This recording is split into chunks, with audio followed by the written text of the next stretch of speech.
For some background, I've grown up in South Africa my entire life and live in a generally safe area.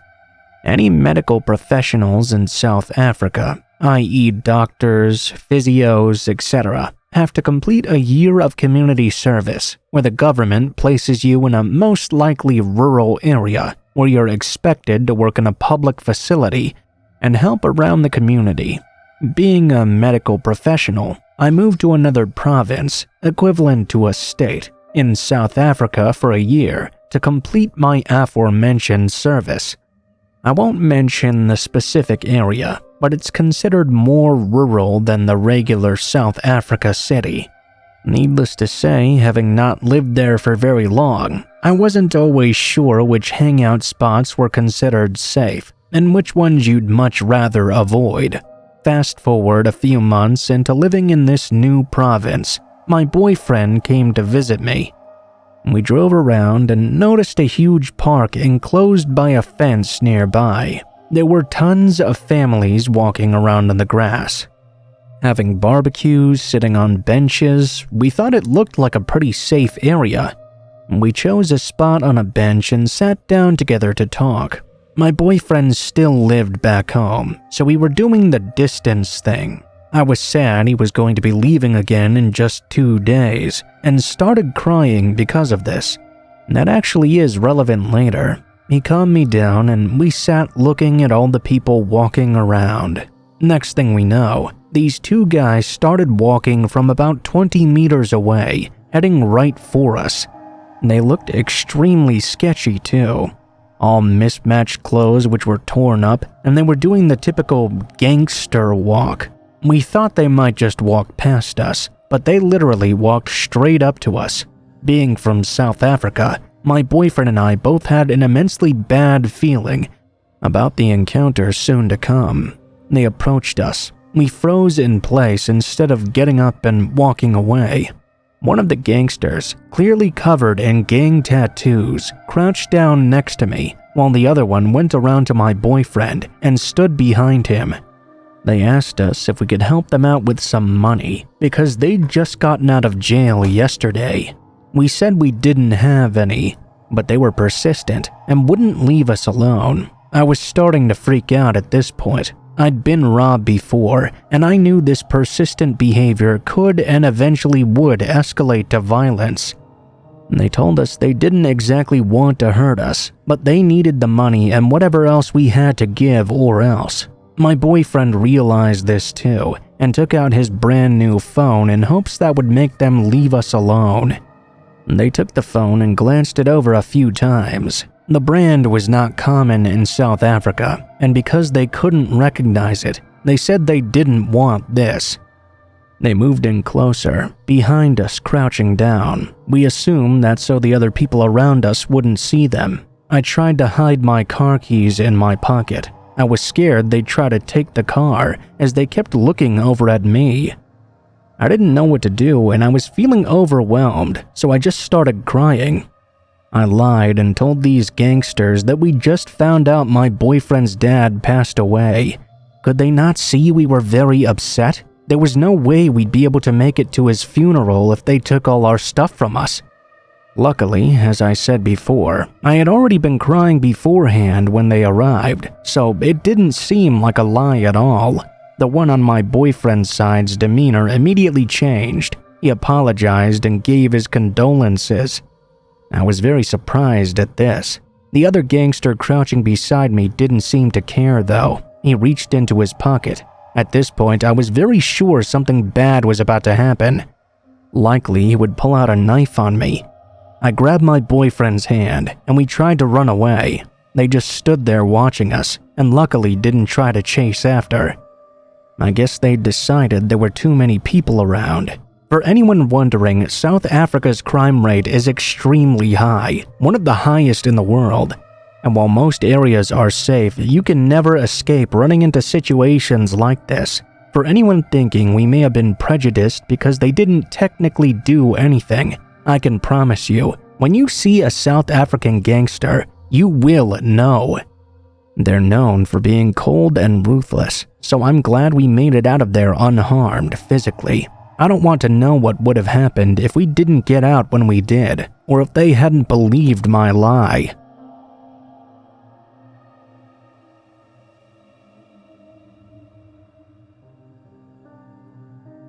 This story stretches over a couple of years, starting in my junior year of high school. I was a very sad teenager. My dad had recently declared he didn't love my mom anymore, and my parents had been fighting non-stop. My father became completely distant at the most crucial point of my development, so as a result, I developed attention issues. It was one of those usual, my dad doesn't pay attention to me, so I wanted everyone else to do that sort of things.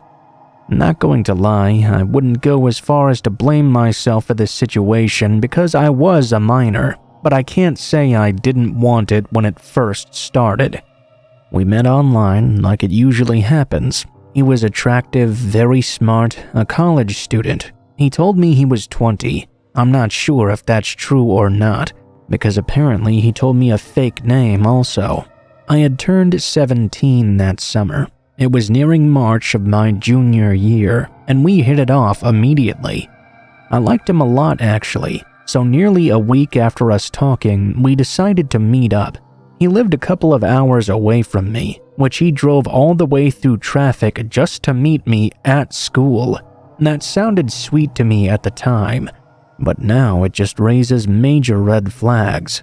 I didn't really think much of our age difference because I was almost legal anyway, and I also thought of myself as very mature. It didn't bother me that this man was already almost out of college.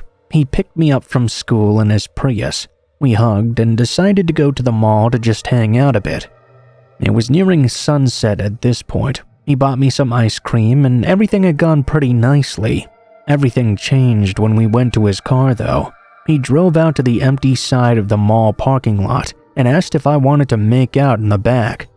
I said sure, thinking it was no big deal. So we began kissing and I was really feeling it, you know. I was a horny teenager, I mean, what else would I be doing? Then though, something strange began to happen. He stopped in the middle and said, "Can I bite you?" I was taken aback for a moment. I was like, "What do you mean by bite?"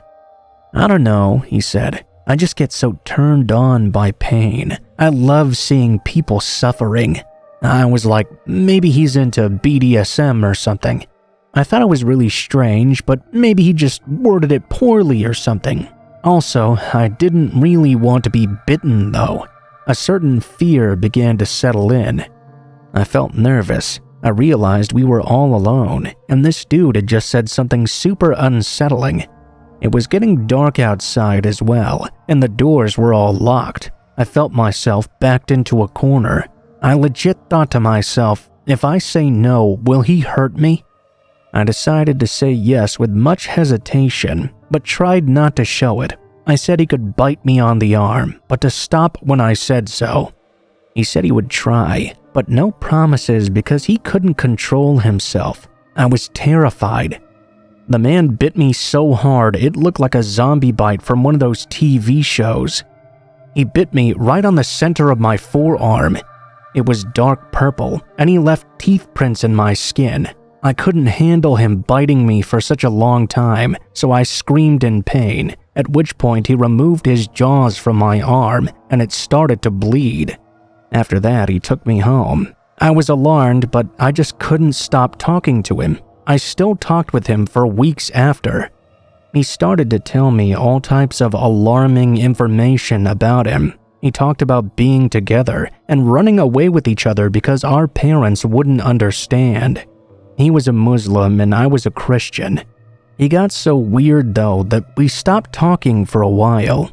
He began to follow me on all my social media. I decided I wanted to block him after I realized just how toxic he was. There wasn't any particular occurrence as to which I stopped, or a final red flag. Basically, my best friend just talked some sense into me and bullied me into breaking it off with him. She was the smart one of us two, definitely. She convinced me he was a creep, and I agreed with her. I felt an immense amount of guilt. I pretty much forgot about him until my freshman year of college. What I hadn't been aware of this entire time, though, was he'd made a fake account to follow me on Twitter.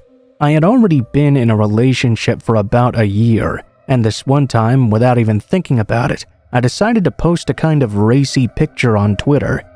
I was 20 at this time. After a few minutes, I received a DM from a person I didn't know. I was like, who could this be? I could tell immediately it was him. The message read, "I finally got to see those beautiful Slav boobs of yours." I was grossed out, to say the least. My boyfriend was all questions because I'd completely forgotten about this guy up until that moment. It still doesn't end there, though. Fast forward a couple of weeks. I'm walking on my university campus, and guess who I see there, just sitting down on a random bench? Yeah, you guessed it. I was so done with this. Are you serious? The universe just seemed to want to fuck with me. He looked up with me and made eye contact, after which I received another Twitter message. I didn't even bother reading it. I thought I had blocked him on everything, but the fact we still somehow ended up attending the same university gave me chills. It's not that I knew he would do something to me, because I don't really know if I can say for sure he would. The unsettling fear was still there, though. I was intensely paranoid. It all just seemed too convenient that he was going to the same college as me, years after he was supposed to have graduated. We talked about going to this university because he wanted to transfer, but he said he probably wouldn't because the drive was too far away from where he lived. And then seeing him there after he mentioned not wanting to attend it, it felt kind of crazy. The timing was just too good. After that, I saw him again several times, though I don't think he'd noticed I was there. I'd completely changed the way I looked by then. Dyed and cut my hair, switched to contact lenses instead of glasses. I hope he just didn't recognize me or stop paying attention, maybe even graduated. I'm not sure if this is as crazy as some other stories you've heard, but I definitely don't want to see that guy ever again.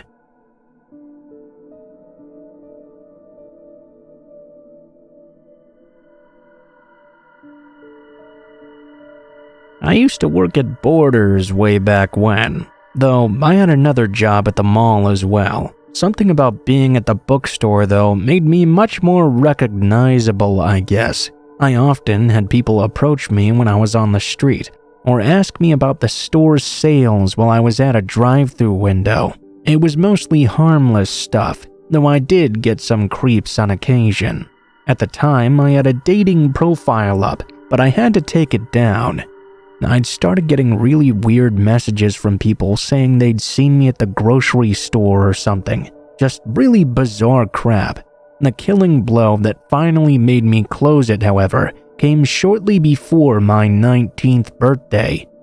I was checking my account after work, and I see a message titled, "We've met," which really creeped me out immediately. I clicked on it, and it said, "Sort of." It proceeded to go into this very weird graphic depiction of this guy, who was apparently so thrilled by my cashiering skills that I caused a stirring in his loins while checking him out. This email was seriously like 3 pages long, all talking about how sexually excited he was and all the things he wanted to do to my young body. It was in great detail. I was horrified to think that while I was just doing my job, one of my customers had been looking at me like that, thinking all these horrible things. I clicked on the profile, only to find there was no photo. It said he was 56 and single, but no other information. I needed to know what this guy looked like, which is the only reason I replied. I imagined that had been his game all along. I didn't respond to any of the other things he said, but I asked him if he'd send me a photo. He told me he couldn't do so because he was some sort of public figure. He told me he'd email it to me instead. It took him 2 days to get back to me. Those were 2 very long days. While I waited, I looked at my message history and discovered that this guy had actually written me many times. I just always ignored him because he had no pictures and was out of the age group I was looking for. Out of morbid curiosity, I looked through all these messages. All of them were of him seeing me at random places, describing the thoughts of sexually graphic things he wanted to do to me. He talked about fantasies of using me with another man he knew, raping me, tying me up. Many of the details were specific to me alone, which led me to believe he wasn't just mass sending these out to every young woman on the site. They were specifically about me. Meanwhile, this guy was older than my dad. I spent the next 2 days tensing around every older man who came in. I was afraid to be friendly with any of them. I was in fear that one of them would be this guy, and he'd take it as a go-ahead to come at me. I was having my birthday celebration, the day he finally got back to me. The moment I saw his name, I got a bad feeling in my gut. I couldn't immediately place it, but I knew there was something wrong with this person in particular writing these things to me. I stared at it for a moment, positive I knew this guy from somewhere. My brain just refused to click for some reason. I texted my friend to confirm with her as it began to dawn on me. This man had been my high school principal. I was horrified. I was still 18 at the time, which meant he must have been creeping on a bunch of us all along. I remembered many times of being alone with him in his office, and it made me feel queasy. Was he just perched there waiting for us girls to graduate so he could legally pounce on us? I wrote him back and told him, I don't know if you remember me, but you were my high school principal, and I happen to know you're married. He didn't reply. I thought that would be the end of it. I was still super creeped out for a while after that though, just knowing how long he'd been thinking about me and sending me these graphic messages. He'd been an authority figure in my formative years. Almost a year passed without further incident. He didn't come in when I was there. One day, I was ringing someone up without having gotten a good look at his face though. It was a friendly exchange, right up until I made eye contact. It was him again, grinning at me. I put his stuff in his bag and turned away from the register, but he stayed where he was. I pretended to organize some returns, but he just kept standing there, silently, not moving or saying anything. I knew he was watching me, but I couldn't bear to look. The moment lasted far too long.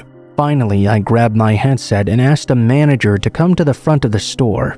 He ran out after that, and I never saw him again.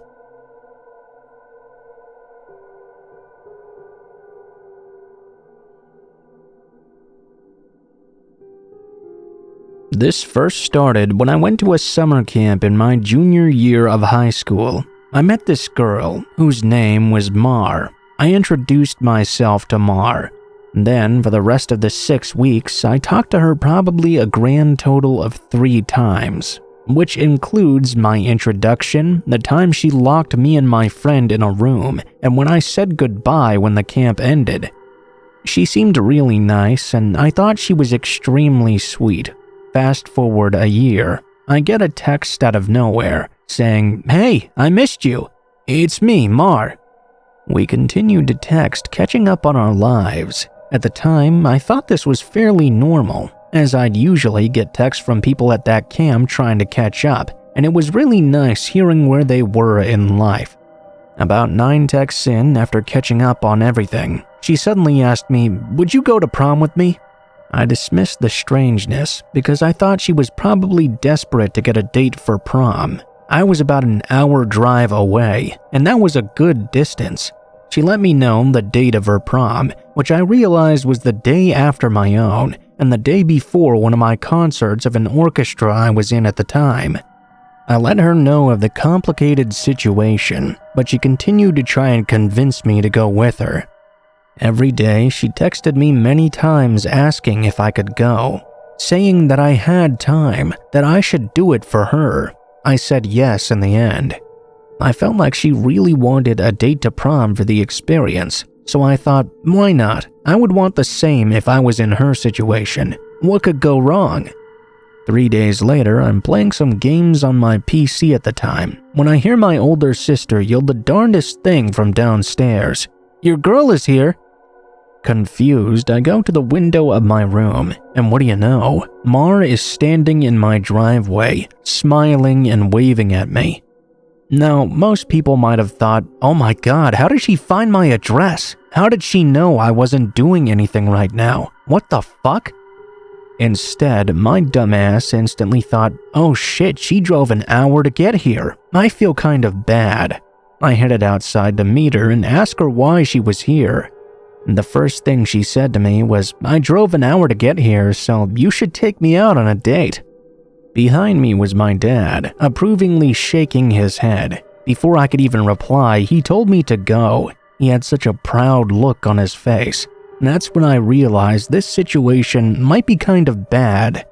I took her out to a Chinese restaurant and decided to order 3 plates of food all by myself. I realized that if I could keep eating, I could decrease the time I had to talk, as I'd be chewing 75% of it. To start off, she told me stories about all the guys she'd ever went after, who were taken by people she knew. She got increasingly mad, as she kept talking to the point where people around us started to look. She suddenly asked me about my relationship with a girl I'd had a thing with a few months back. In my head, I again thought this was fine. She probably knew about that girl because she was friends with her friends, and they probably told her about it. I explained my situation about how I don't talk to that girl anymore.